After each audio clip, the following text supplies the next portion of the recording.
If you like hip-hop, let me hear you say, yeah. Yeah! If you really like hip-hop, let me hear you say, heck yeah! Heck yeah! That's what I'm talking about. All right, who knows where you are? Hip-Hop Museum, Hip-Hop Museum, Hip-Hop Museum. Now, if I said that the Hip-Hop Museum is a pop-up experience, do you know what those words mean? Yes.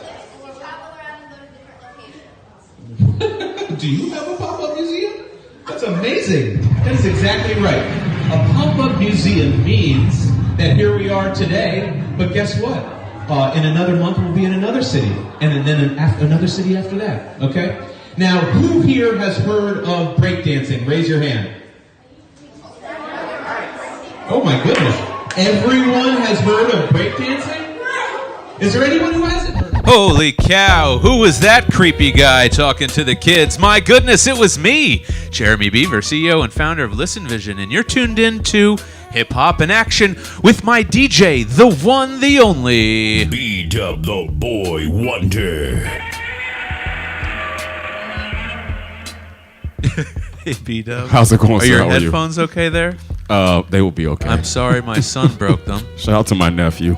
Yeah, I'm sorry, dude. We still He's love creative. He ripped the pad off of my poor DJ's headphone. Now I can hear everything he's cueing. him. We make it work, though. Oh, we'll get We you a make it new look pair, easy. I promise. We're Hey, it's Hip Hop in Action, and man, do we have an incredibly special show today. One of the dopest, most amazing producers, the prodigy of Marley Marl himself, Domingo, is in the building. If you like boom bap and that classic, real, original hip-hop, then you're going to love our show today because just in a little bit, maybe about 10 minutes, we're going to be Skyping him in all the way from New York, and he's produced for the likes of Rakim and Cool G Rap and Big Pun and KRS-One. Woo. List goes on and like a zillion guys. So yeah, it's kind of astounding. And when I tell you the story of how Domingo and I found each other, you'll get a kick out of it. Let me give you a quick description of our set because we worked a little hard on it today. Oh man, this thing's in the way. Get this thing out of the way. All right, so look at this beautiful present that Master G, the founding member of the Sugar Hill Gang, my friend and business partner, gave to me. And it says, well, it's on and on and on and on and on. The beat don't stop until the break of dawn. Master G. And he just started his brand new show every single Thursday at 5 p.m. Look, listen, and learn with the Hip Hop Museum's historian, Jay Kwan. And his first show was just yesterday. Wow. It was dope. They actually have good synergy. They have good things going on. And Jay Kwan has a lot of knowledge. Jay Kwan's like an encyclopedia, right? Now, the other things that adorn our set, maybe move that hat just a little bit more this way, right? All right. Is our sponsor. That's right, True Heads Clothing. That's Heads with a Z. What is True Z? Heads Clothing. Each hat is an original, one-of-one creation by the most, unique hat company in the world. TrueHeadsClothing.com. Please go check it out. We just got our package today. Yeah. Neil, thank you. Thank you, Neil. And check out what I'm rocking. Look at that. The Biggie Pac. B-Pop. The Biggie Pac. I like it. And it matches my RBG. What is it? Royal Brooklyn Giants is my Negro League jersey I'm rocking today. And in the background...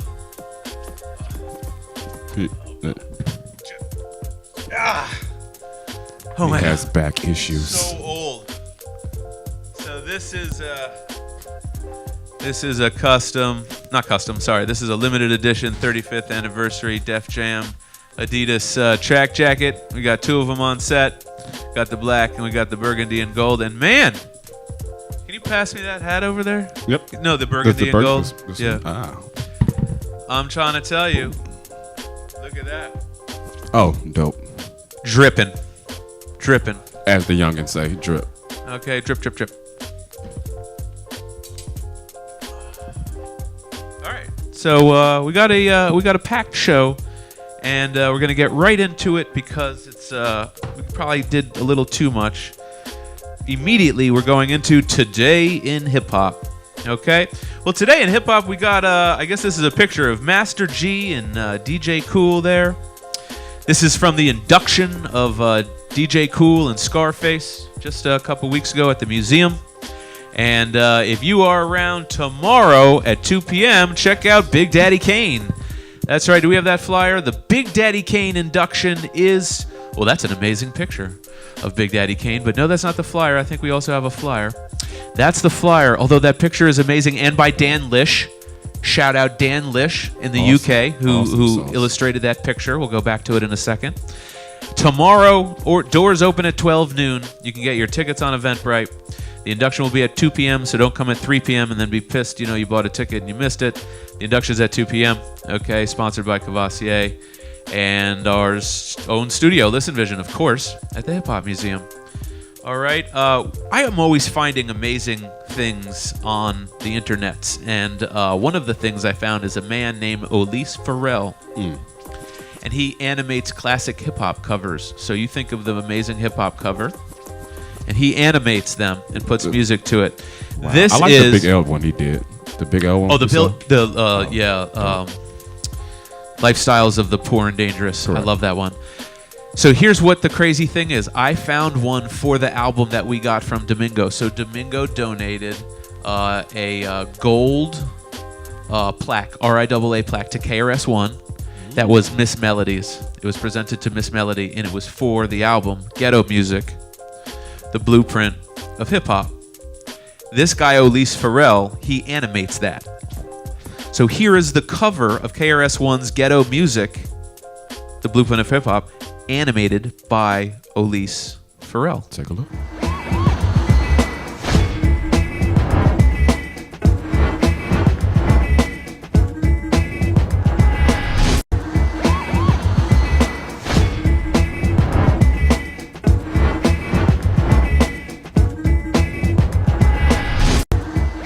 Yep.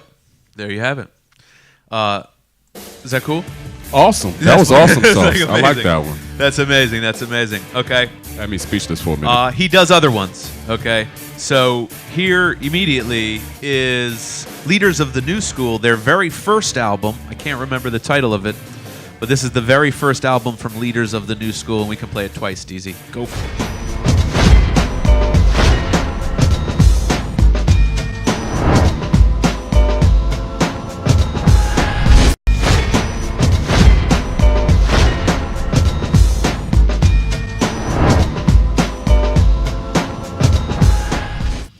That was dope too. Coolio. All right. Shout out you, Elise Farrell, wherever you are. We're going to find you and do something with you. I mean, like project-wise. So we just inducted Shabba. Don't say anything. I saw you looking like that. So we inducted Shabba the other week. Yes. Right? The most amazing breakdancer of, like, one of the most amazing of all time. Awesome guy as From well. Breaking Awesome 1, Breaking 2, Electric Boogaloo. And check out these action figures. I actually found these online. So there you have Boogaloo Shrimp. You have a.k.a. Turbo. You got Shabba, a.k.a. Ozone. And you have the girl in the film whose name eludes me. Did he peep those though? Did he peep those? Oh yeah, absolutely, Okay. absolutely. And he's aware of this. There's a huge fanboy culture surrounding. Correct.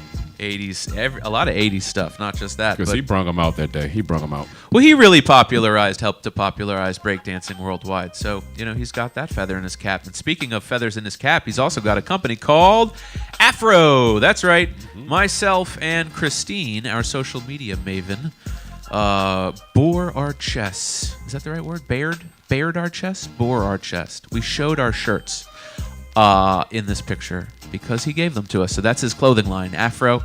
Go to their website, which I don't know at the moment, but we will get, and buy their amazing products. Afro, sponsored by Shabadoo. All right, this is a dude that's local here, Andy Caps. Yes. He plays guitar, he makes beats, he samples shit, he's a tech genius. He puts little videos out, and I jock his shit. And this is what it looks like when he chops up an old soul sample and makes a video, and I think it's amazing. I saw you, and I just walked on by. You must have heard me. Oh, have I started to cry?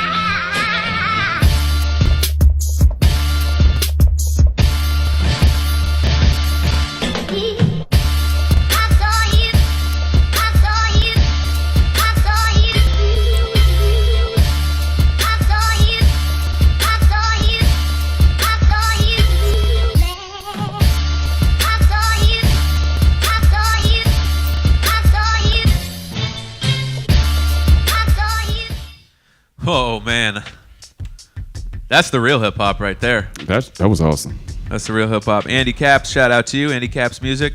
I'm gonna say it again. I said it before. Tomorrow, 2 p.m. Let's show the flyer for Big Daddy Kane's grand induction ceremony at the Hip Hop Museum at 2 p.m. Go get your tickets online. It's only just a few left. The doors open at noon. Inductions at 2. Do not come late. Okay, and that's tomorrow. Speaking of, oh no, my goodness, De La Soul has announced that they have. The story's getting twisted. Either 2 albums coming out. Okay, De La Soul produced by Pete Rock and DJ Premier coming in 2019, baby. Wow. So I suspect that's just 1 album, but then I've seen reports that there's 2 albums. So anyways, there you go. Okay. That's got to be the greatest triad of hip hop. The best. Dude, are you kidding me? I will play that until it breaks. Premier? What? And Oh my god. dude, Premier, Pete Rock, and De La Soul. That's. All right. Sorry, I'm so nerdy because we have so much stuff going on. What did I just do? Okay, DJ Cool induction. Check this out. Okay, go get your tissues because this literally brought me to tears. I'm not lying. We're gonna play the DJ Cool induction speech. Okay, and then what we're gonna do is while we're playing this, we're gonna get Domingo on the line. So maybe DZ get his kind of picture ready to put up on the screen. We're gonna Skype him in. Okay. But right before we Skype him in, we're going to show you this incredibly emotional and meaningful acceptance speech from DJ Cool just the other week at the Hip Hop Museum. It's my honor to induct the great DJ Cool into the museum. This is an amazing situation to me. This the idea of a hip hop museum and the fact that it's right here in Washington, D.C. Ladies and gentlemen, this is Walt Reeder Jr. My mama told you, what she say? She said, I don't care what you do, you make sure you take care of my son. Boy.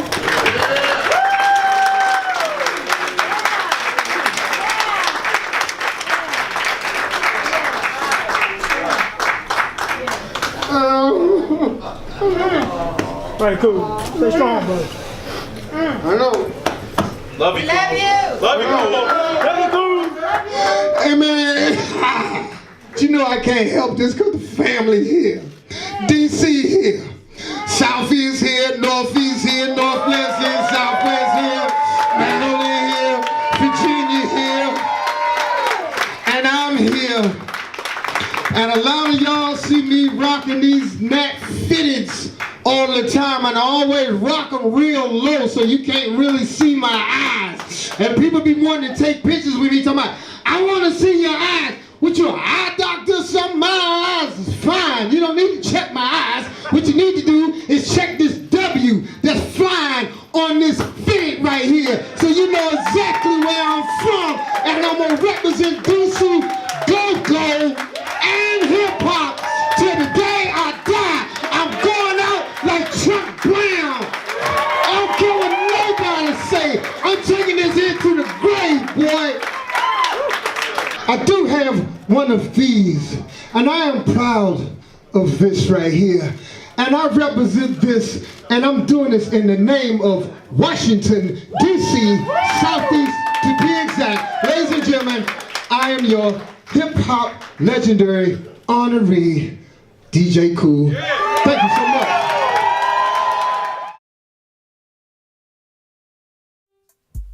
There you have it, man. If you could see me in the background, I too was brought to tears by DJ Cool's acceptance speech, and that was probably one of the most emotional moments I guess we've had to date in the Hip Hop Museum. Correct. Even Scarface outside said that he felt that the induction into the museum was more meaningful than the Grammys, because he said the Grammys isn't his peers and that the Hip Hop Museum is his peers. Is his peers, correct. Thought that was incredible. Anyways, on the phone, legendary boom bap producer of like a zillion and one classic golden era hip hop icons, the one, the only, Domingo. How are you, my friend? What's up, my brother? How you doing, bro? Good, good, good. Thank you so much for making this happen. And we have to now launch into the story, right? And DZ, if you could get some text on the screen for Domingo. So Domingo, you and I met in the most amazing way ever, right? Yeah, I mean, unusual but amazing. Unusual but amazing. So Domingo, and we'll get into his resume and bio in a little bit, but I just want to tell this story because I think this is one of the most interesting ways I've ever met anyone in hip-hop ever. So, my wife is going to murder me if I spend another dollar on anything hip-hop oriented. And when I say murder me, I mean like, the chopping of the penis and the throwing on the side of the road type stuff, right? So, I was 3 o'clock in the morning, Domingo. I couldn't sleep, I have a little bit of an addiction to this thing called eBay. And I'm online, and I see these two plaques. And let me tell you, I immediately woke up. Well, first of all, I was already awake, but I mean, like, to the extent I wasn't going back to sleep then. And I did not. I did not sleep for the whole rest of the night. Domingo and I got in touch via eBay. And we unboxed last week with DJ Doo-Wop your two plaques that you have donated to the Hip Hop Museum here. And tell everybody a little bit about, I guess, these plaques that we unboxed last week. I'll let you do that. Okay, well, the plaques originally belonged to Miss Melody. And my business partner was at an estate sale. And they were on sale. And he jumped on it.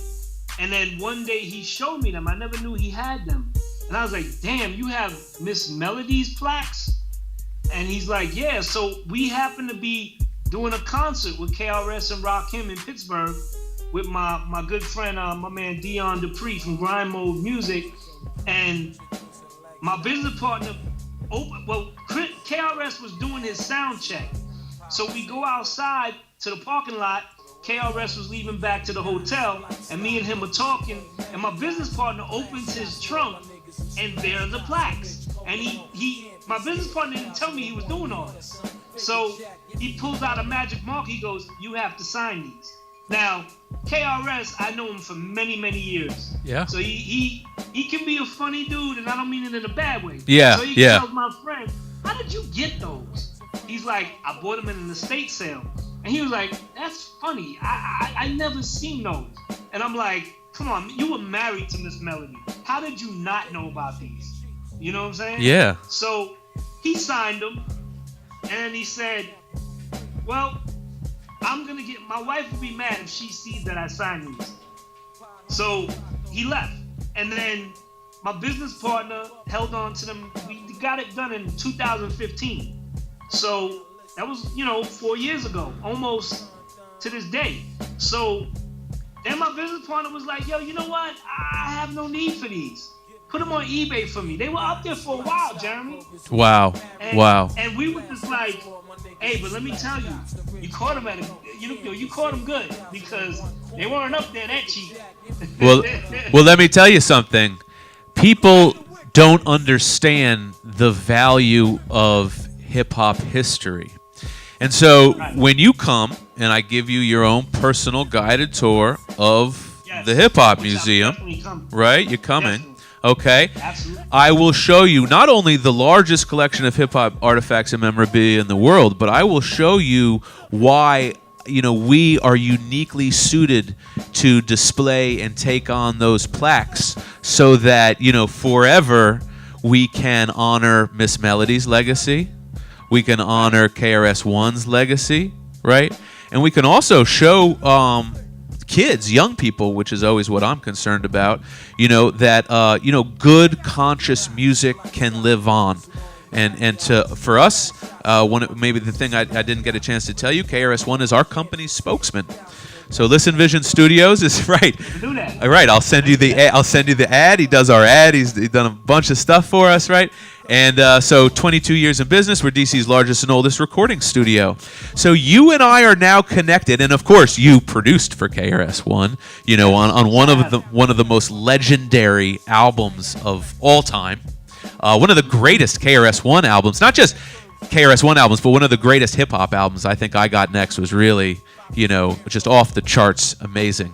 So let's get right into it. Okay, for a lot of people, you're such a humble guy, and you're really been behind the boards on so much of the legendary stuff that's happened in hip hop.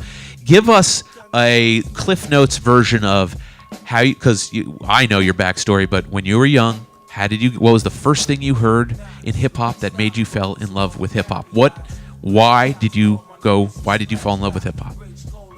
Well, my uncle used to be a DJ. And he would DJ these lounges, and I grew up in East New York, Brooklyn, and he would DJ these lounges every weekend. One of them was called the Arlington, and he would take me with him, and I was only like 8 years old when I first heard Rapper's Delight. But my uncle used to always DJ Good Times, and he would, you know, spin it back, cut it up. Like, I didn't know where my uncle learned this from. Like, you know, so anyway, when I first heard Rapper's Delight, I was in awe because it was just something new, and my uncle just kept playing it and playing it. And one of my uncle's favorite records of all time was a record called Love Is the Message by Philadelphia Sound, or TFSB, something like that. And so, make a long story short, he had a DJ set up in the basement of my house on Shepherd Avenue, and I used to go down there while he DJed and just watch him. And then he played drums. So I would watch him play drums, and I was like, this is what I want to do. And I was, like I said, 8, 9 years old. So when I got to be like 11, 12, I got into the whole, I want to be a DJ. I got DJ equipment. Then I was like, wow, I want to be a producer. And I used to go to this roller skating rink called Eclipse, and Mr. Magic was the DJ. Oh, say no more. Yeah, and then Marley Marl DJ'd there one night. And then I would listen to Mr. Magic and Marley Marl on BLS and tape them faithfully. Also Red Alert. And then I just got into rapping. See, a lot of people don't know I was signed to Marley Marl for rapping, not producing. And Marley, I met Marley in 1986, going on 87. He was on BLS, and he announced he was looking for new acts to put on In Control Volume 2. And me and my childhood friend Edison was hanging on my block, drinking a 40 ounce, sitting on his father's car. And my friend Edison just looked at me and said, yo, that's you. We gotta go up there. And I was like, nah, that's not me. So, again, you know, I know you asked for Cliff Notes, but I try to be detailed so people can understand. Yo, well, hold on. So complete that story. So how far did you get with the rapping until you were like, I want to be a producer? Okay, so this is what happened. So we drove up to BLS. Marley Marl came out, and he was mobbed by a bunch of people. And I fell back. And I was kind of a shy kid. So I fell back. I had the tape in my hand. And my friend Edison was like, yo, don't let him leave without giving that tape. So then Marley was walking past me, and I always use the comparison to, there's an old Coca-Cola commercial with Mean Joe Green and this kid. Yeah. Mean Joe, and the kid tapped Mean Joe Green and gave him a Coke. Hey, kid, yep. So, oh, sure. So I did the same exact thing with Marley. Marley walked past. I tapped him on the shoulder. He turned around and said, hey, man, with my head down, shy as can be, like, hey, my name's Domingo. Here's my tape. If you like it, I hope you do. Thank you. And he was like, what's your name? I said, Domingo. No doubt. All right, bro. Thank you. And then LL Cool J pulled up. And I was a big LL fan, so right there I was like, oh, shit. Oh, could I curse? Is that cool? Yeah, of course. Please, all you want. Fucking go for it. So all right, cool. So I was like, oh, shit, LL Cool J. So I fanned out. I ain't gonna lie. Man, I'm like 16. I'm like, yo. So now, a week later, my grandmother called me. I was outside hanging with my friend. My grandmother came out the house. She said, you got a phone call. So I go to the house. I get on the phone. It's this lady, Francesca Spiro. She's like, yo, can you come to my office? Marley Marl heard your tape and he wants to sign you for In Control Volume 2. What? And I was like, that's crazy. The name of the song was called Untouchable. That's the demo that got me signed. So I used to rap like Coogee Rap and Kane, that kind of flow and all of that. Because they were like my idols as far as rapping. You know what I'm saying? Yeah. So, and to this day, nobody's heard the demo. G-Rap is the only one that I played the demo for. And he was like, oh, you was trying to be a little G-Rap and Kane. I get it. And I was like, yeah. So anyway, this is how the producing came about. Marley used to hear my demos after the fact. And he kept saying to me, yo, these songs are dope, but yo, these beats are crazy. And he never really said anything about rapping. So it was always, yo, these beats, yo, Domingo. And I was with Marley in the studio when he was doing Mama Said Knock You Out and all that stuff. So I know a lot of history about things Marley's done. So anyway, I took the hint and I just started giving him beats and helping him on certain records, not producing it and not getting credit. Like I would be with him in the studio, like he would ask me for certain things and I would provide it. So I know a lot of people keep saying Marley didn't do records. I seen him do records. You know what I'm saying? Like I can literally say I was blessed to watch him do Jingling Baby for LL. Oh shit. You know what I'm saying? So there's a lot of rumors going around that Marley didn't do it or whatever. I personally seen Marley do it. Wow. You know what I'm saying? So anyway, in a nutshell, that's how I became producing, and then I was managed by Francesca Spiro as well, and then Francesca Spiro and Russell Simmons started Rush Producers Management over at Def Jam, and Marley went there, and Marley told him, I'll only come if Domingo comes with me. And Marley brought me over there, and then the first artist I produced over there was Rakim. Wow. And so let's tell the viewers, because I'm sorry, I'm still like kind of geeking out and fanboying myself, because I don't know why I like the Marley Marl stories. It seems like Marley Marl is the Kevin Bacon of hip hop. Do you know?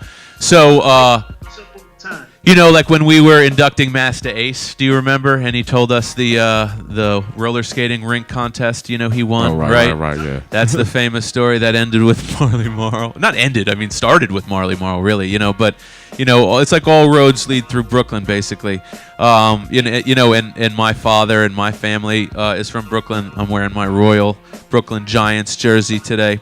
So tell people, mostly for the young folks, name some of the artists, top 20 artists, hip-hop artists that you've produced for. Man, Rakim, Big Daddy King, Coogee Rap, Big Pun, Fat Joe, Shaquille O'Neal, when you want to consider him an artist. Master Ace. I did Bone Thugs and Harmony First of the Month remix. I did Kid Frost remix. Raz Kaz. Damn, you put me on the spot. No, it's okay. It's literally okay. People have Google. Okay, they got Google. They don't need to do. Yo, listen, I don't work with everybody that I wanted to. Nas was a close one.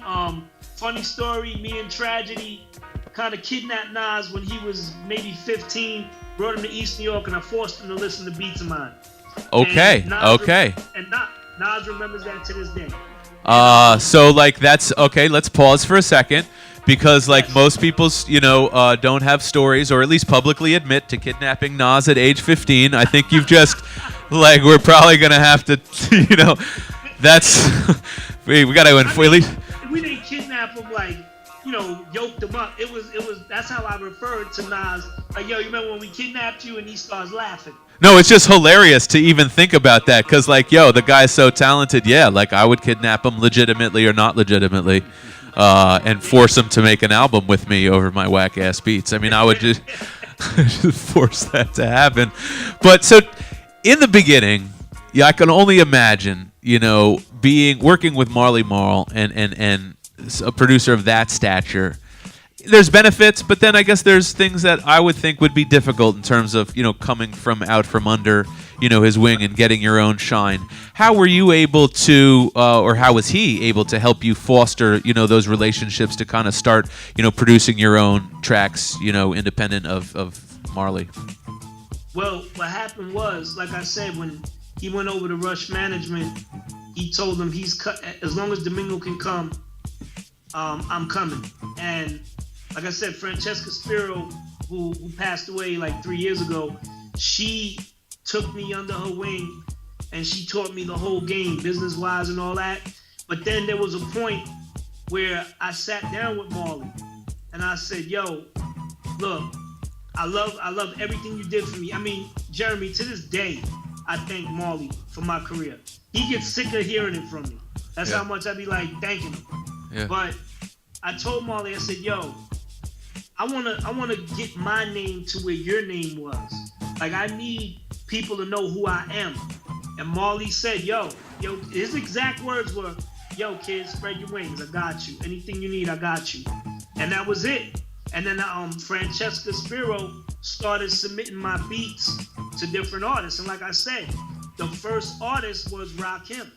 Like, wow. Major artist. Wow. And what track came out of that? Tell people what track you produced. Actually, the songs never came out, but they are out there bootleg. One is called Original Style, and the other one is called Bring It On. And there's a lot of versions of Bring It On out there, but I did the original version. So like how do we get this? We gotta get this track mainstream. I mean, so we've been putting together a compilation, right? And we did a track recently with Elda Sensei and AG. Correct. For the museum, because we're trying to link together, the icons to for the community aspect. I mean, that what other tracks have you worked with that are amazing that haven't been released? I worked with the artist Truck Turner with songs that never came out. I have a whole KRS album that I did that certain songs leaked, but KRS had an album right after I Got Next that we worked on called Maximum Strength. Now there's a Maximum Strength that's out there, but there's a Maximum Strength that's not out there. And I have the actual cassette of all the songs that I did. And wow. I put out a two-volume album called Sessions and Lessons that a couple of those songs are on there, like unreleased songs I did. And the Rakim song is on there. KRS. I did a remix from McGruff that's on there. There's songs. There's one song, Jeremy, that I would love to get a hold of that I misplaced it. There's two. Yeah. I did a record with Rage and Nate Dogg before Nate Dogg passed. That Rage sent me. Here's the crazy thing. Rage sent me the song, and because I didn't want my younger brother, who makes beats too, he would take songs off my hard drive so you could hear them, but I didn't want nobody to have it, so I labeled it something else. And to this day, I don't remember what I labeled it. Well, that way you hid it from yourself by accident? Yeah, I hid it from myself. Oh, shit. When you say Rage, do you mean Lady of Rage? Yeah, Lady of Rage. With Nate Dogg? And Nate Dogg, yep. Brother Domingo, I will search whatever dumpsters, attics, basements. We will help you with that one, bro. You tell me where I have to go. I watch Hoarders, my friend. I know how to help you. Man, listen. That's crazy. Where are these tracks? What do you think? They're on tapes, on diskettes? No, I have like 10 external hard drives. It's there somewhere. But damn. I've asked Ray to send it to me a few times, and I think because of the fact I told her, yo, I can't find it, she doesn't want to send it to me again. Shit. But that's my homie. So then I got I did that with Rage, and then the other song. What's the other one I did? Damn, I forgot what was the other one. I'll remember though. So what do you think is probably like, you've done so many tracks. What was to you like the first time you worked with an artist and you thought to yourself, oh man, I feel like I've really come into my own? What's the first track where you felt like, I'm not gonna say like I've made it, but like I'm now into my own element. What song would that be? As crazy as it sounds, when I was in Power Play Studios with Rakim, right? And this is fact. Rakim will tell you this. Rakim wasn't really trying to rap no more. And he sat me down and he said, yo, your beats made me rap again. And I appreciate you. What? And I actually found out because of one big reason. He really does write his rhymes in graffiti. And that fucked my head up. Because I remember he said the line, and I'm looking at him right, and I was like, holy shit, he writes in graffiti. So that was a pivotal moment for me because I'm like, wow, come on, man. What up-and-coming producer back then, their first artist that they produced is Rakim. Yeah, I don't know if it would be the, you know what I mean? It's like, oh shit, I bust my nut too quick. My first artist is Rakim. Where do you go from there? Right. Now here's the crazy shit.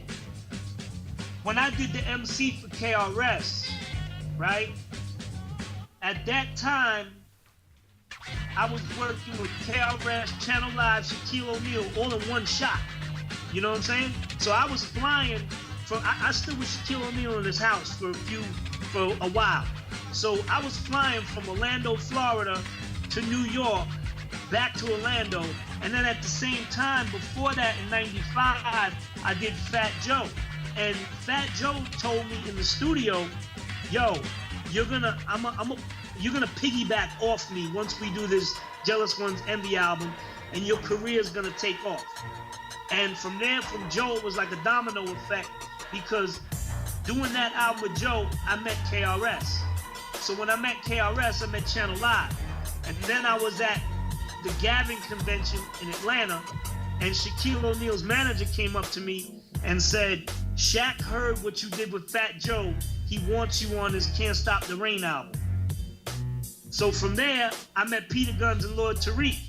There is an unreleased Peter Gunn and Lord Tariq song I did from when they had the Uptown Baby album. What? Yeah, so... So you do realize every time you tell us these gems, we will rewind the tape and hold you to finding and I'm catching these things. DJ Don't think you're just going to say it and we're not going to force you to find it, because our viewers are nuts. This is so... Hold on. Are you responsible for Shaq Fu? No, I'm not. On Can't Stop the Rain, I did Edge of Night with him and Bobby Brown. Okay. I did Best to Worst with him and Peter Guns. Ooh. And I did that Shaq Crack Pun record, The Bigger They Are. Okay, but let's be honest with ourselves, right? If we're going to rate rapping athletes, on the scale of rapping athletes, who is the best rapping athlete of all time? You know why I'm going to say Shaq? I'm gonna say Shaq too. Okay, but check this out. I'm in his house. He took a stack of records and took the titles and started freestyling with the titles. Really? I've never seen no other athlete do that. Really? Shaq is nice on freestyling. I've seen him do it. See? So there's my point. And I only imagine that, were you able to like find the bathroom? Because I suspect this house was so large that you would have to like phone for help randomly from different rooms. Nah, the bathroom was actually outside the studio. I will say this. His chef was George Bush Sr.'s old chef. And yeah, I know the guy. Dude pulled out chicken cutlets to cook us that looked like they belonged to some big ass dinosaur. I'd never seen chicken cutlets that huge back then. I was like, yo, where dude finds this shit from? That's interesting. Of all the things to remember from your recording sessions with Shaq, the size of the cutlets. We'll remember this, Domingo. Yo, when he had Biggie there, I had got there right after that, and his cousin, who I was real tight with, Shaq's cousin, had beat Biggie and CeeLo for a lot of money. I mean, I didn't personally see it, but he told me, and even Shaq told me. So there was a lot going on in Shaq's house, man. A lot. So would you ever record or engineer these sessions, or these are just beats that you're providing? No, he had his own engineer. I was just producing the songs and giving him what a producer does, giving him guidance as he was rapping. Yeah. Oh man, you probably got stories for days. Oh my dude, you don't understand. What I do have in my possession is I have the actual DA88 tapes of Shaq Crack Pun because Shaq gave them to me, and I have them in my house. Wow. Speaking of which, tell us about working with Big Pun. Big Pun I met in '95 when we were doing Jealous One's Envy, and when he did that verse, I snatched the moon out the sky and throw the sun away off that album. Yeah. My mouth dropped to the floor when he said that shit. I was like, yo, this dude is bananas. Now, truth be told, the Dream Shatterer beat Pun had since 1995. And he always told me, don't sell this beat. We are going to do something with this beat one day. And Dream Shatterer has a history behind it because the original Dream Shatterer, Buck Wild did. But Puffy paid Barry White not to clear the sample. So Pun called me and said, yo, that beat, I need it. I came to the studio, he gave me the data of his vocals, and everything just matched perfectly. And then Pun came in the studio and relayed his vocals in one take for Dream Shatterer. What? Yeah. So AG told us when we were inducting AG, he told us not a funny but maybe kind of a sad story about actually Pun actually falling asleep from narcolepsy during the session. Yes. Did you ever experience any of that? Absolutely. He came out the booth from doing Dream Shatterer. He sat on the couch. He looked at me and went, how do you think that came out? And I said, yo, dog, I was in awe. Because I said, yo, I don't know how you did that. And by the time I said, I don't know how you did that, he was snoring. Wow. Like he was done. Yeah. But you know what? Besides his health issues, you know, I'm blessed to have known him personally. You know, he hung out with me in Brooklyn with him and Cuban Link a few times. And, you know, I know them real person. Actually, I spoke with Cuban Link recently, like a few days ago, and we probably gonna link up and try to do some stuff, you know, to get Cuban, you know, rocking out there again, you know what I'm saying? But Pun was a beautiful person, man. I can't never comment on anything behind the scene as far as family because it's honestly none of my business. But as far as knowing him from the industry, I mean, my last communication with Pun was the day before he died. And Oh, really? You spoke with him on the day he died? No, the day before. Day before he died. Oh, wow. Yeah, what happened was he called me and he started yelling at me. And he was like, yo, Domingo, you my friend. Why the fuck are you always the last one on my albums? He was working on the second album. And I said, yo, bro, I'm in Florida. I'm in California. I said, why ain't you called me before? He's like, look, you were the last motherfucker on Capital Punishment, which was true. Dream Shatterer was the last song on Capital Punishment. Wow. And so then I said, yo, let's meet up. He told me meet him at Apollo Theater that night. And at 8 o'clock, and I was there early because I knew if I was late, he would have yelled at me. So we hung up, and then I was there at 7:30, and one of his people called me and said, yo, Pun's not going to make it. You know, he's not feeling good. So, yo, my bad if you in front of Apollo. Pun said he'll get back to you. And I said, all right, cool. And then the next day, I was driving on the Long Island Expressway, and I heard Angie Martinez say he passed away. And I pulled over, bro, because that shit shook me up. Wow. Because, and then going to his funeral was surreal to see him in a casket and all that shit. And it just bugged me out because I was like, damn, dude, you had so much ahead of you, man. So much. But, you know, God bless him, man. And like I said, I'm blessed that I was able to work with him. I worked real close with his son, Chris Rivers. We put out an album called DeLorean last year. And, you know, through my thatshiphopmusic.com. And, like I said, I'm blessed to have been around those kind of caliber of artists. Yeah, well, speaking of that's hiphopmusic.com, And that story actually was really touching. So I'm sorry, I just kind of had a moment myself there.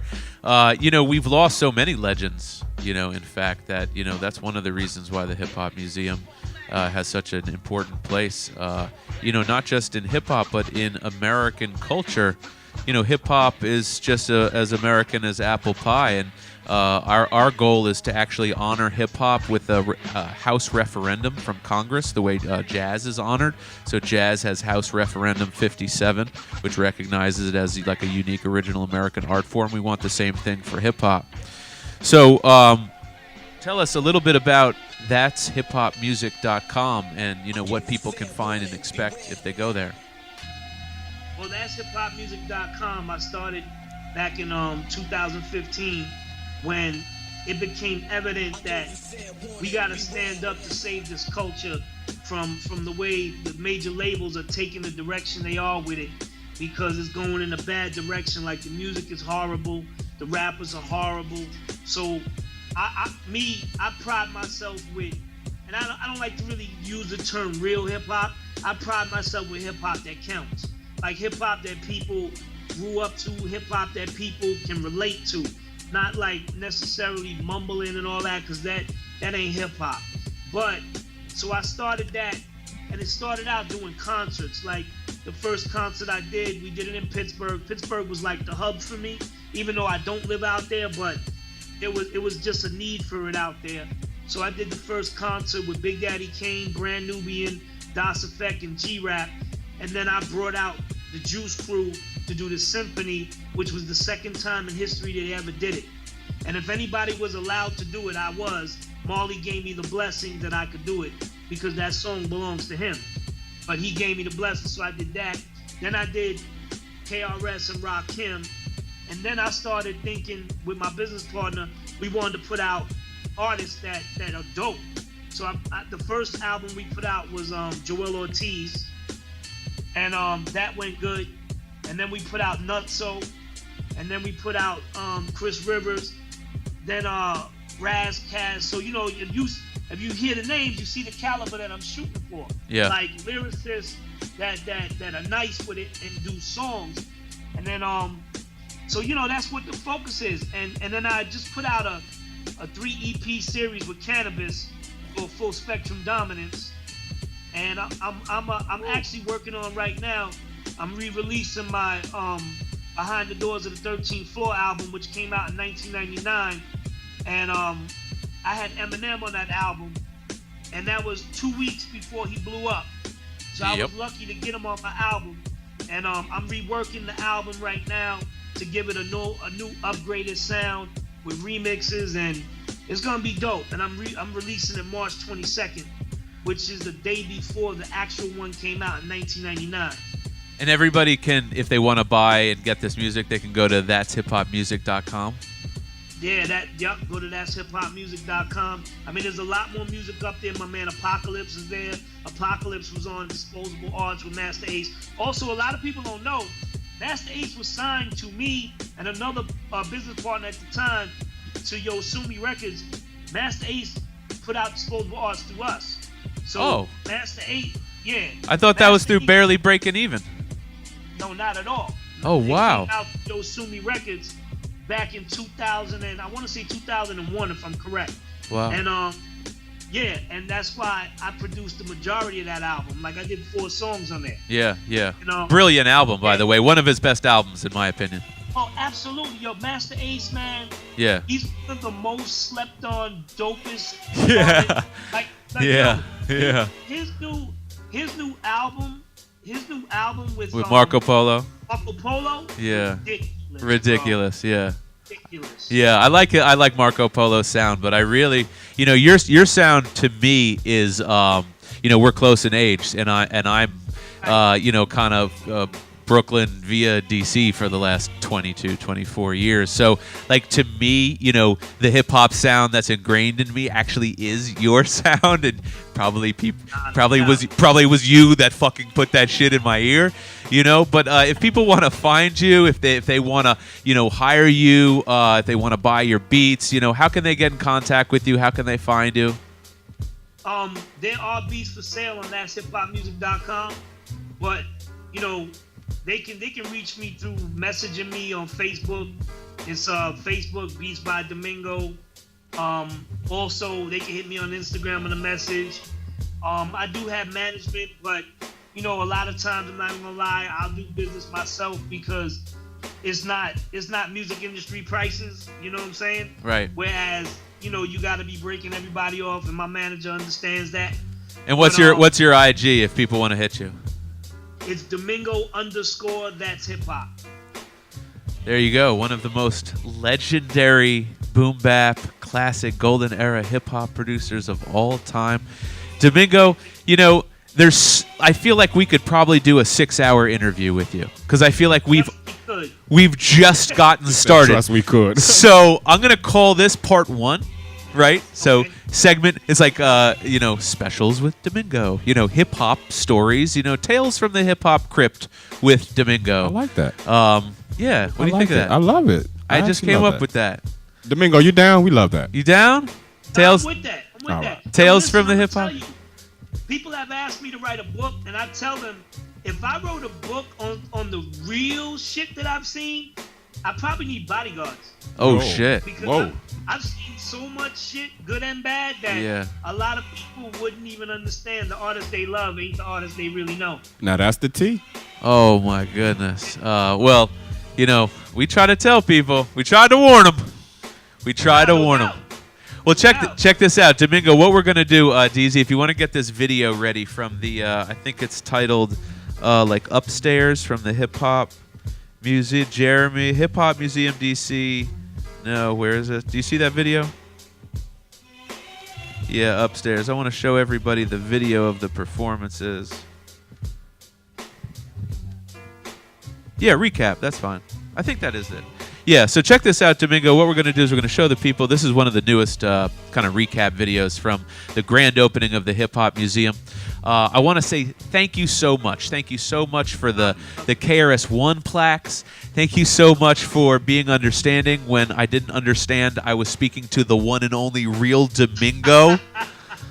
Nah, no doubt. You know what I'm saying? Because I just thought I was talking to some random dude on eBay. And then we're going back and forth. And after a little while, I was like, is this like hip hop produce? I said, what's your I said, Domingo, what's your producer name? He comes back, Domingo. I go, oh, dude, I'm so sorry. Listen, yo, you know what? Bless him. There's a lot of people that don't know me or know what I've done, younger kids. And I don't get mad at that, man, because I was never in it for the fame anyway, man. And I tell people, I name records like, if you know Angie Martinez, Suavemente, you know KRS the MC, you know Fat Joe this, that, then you know Domingo. Beautiful. That's no words to go by. Domingo, until Volume 2 of Tales from the Hip Hop Crypt. Thank you so much for being with us. We're going to throw to this recap video of the launch event. And you be well, man. Peace out. Thanks so much. All right, be easy. Peace, y'all. We have like the biggest legends in hip hop, and what we're gonna do now is we're going to induct them into the world's first hip hop museum. Right now, it's showtime.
and the rest is FLY. Yeah. See, I go by the code of the doctor of the mix. These reasons I tell you why.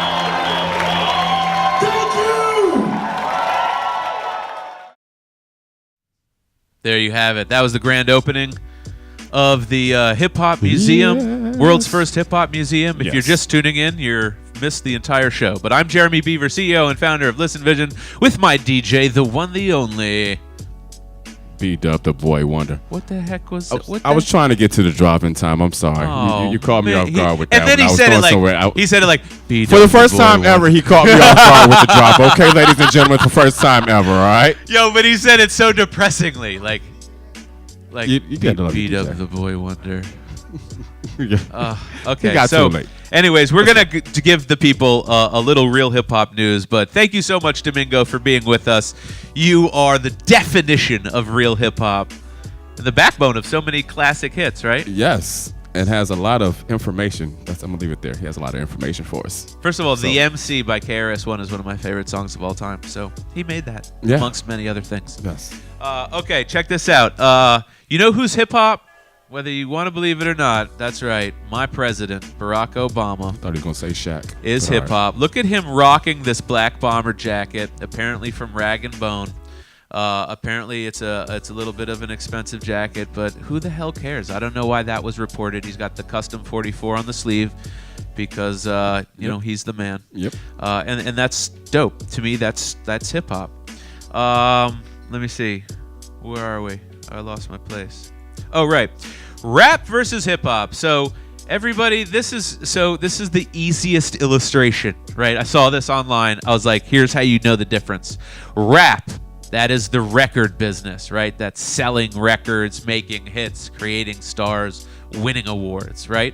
Hip hop, that's the culture, and that's free. All right, so your goal would be to be the best lyricist, to be socially conscious, to preserve the culture, that's what we're doing, and to earn respect. Okay, so if you didn't understand the difference between hip-hop and rap, rap is something you do, hip-hop is something you live. There Thank you go. Nobody. All right, True Heads. I was agreeing with your audience back there. They said the right thing. Whatever. He was not listening. Well, he was a little off. Okay, remind them our hats are from True Heads Clothing. That's trueheadsclothing with the Z.com. And they also have children's sizes. You want to show them the children's size? Look at that. Neil, for my Get kiddo. your kids a hat. My son loves his. Donald Amir, this is yours, buddy. There you go. Yeah. So cool, so cute. Okay, so there you go. Rap versus hip hop. Recap of the launch party. Oh my God! What'd you forget? In Richmond, Virginia, they named an entire day after Mad Skills. Word. Oh wow, that is dope. There is now a Mad Skills Day That is in dope. Richmond, Virginia, the entire day, and that's the guy who does the wrap-ups. Mm-hmm. Okay, so if you don't know who he is, he does the wrap-ups.